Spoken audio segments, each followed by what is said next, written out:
नमस्ते वालों के स्वागत बा हमनी के चैनल पर। आज हमनी के खूब सुंदर एगो छठ पूजा के गीत लेके आयल बानी जा। तो रुआ लोग के कैसा लगी गीत कमेंट में बताएम लो। अगर अच्छा लगी तो लाइक शेयर सब्सक्राइब जरूर करेम लो और वीडियो के पूरा देखेम लो। रुआ लोग के गीत बहुत अच्छा लगी। लाला की चाकरिया उगी गईले चकमक करे लंगा घाट। लाला की चाकरिया उगी गईले चकमक करे लागल घाट। खतरा पी के बोलीले सूरज माल के सही भार हमर।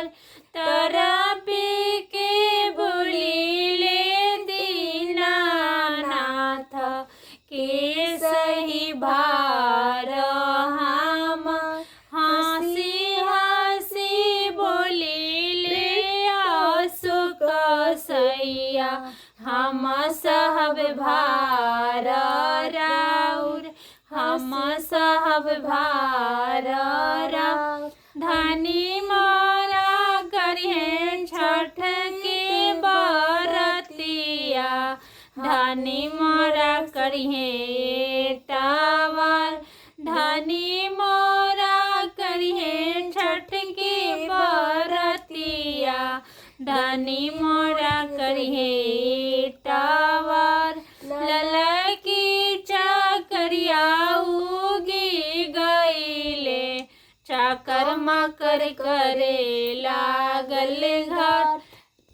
लाला की चाकरिया उगी गईले चकमक करे लागल घाट।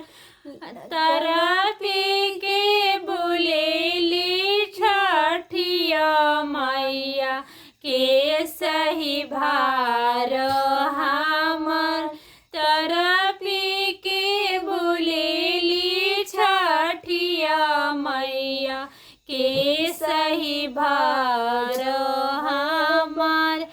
हंसी हंसी बोलेली गीता दे हम सब भार राउर।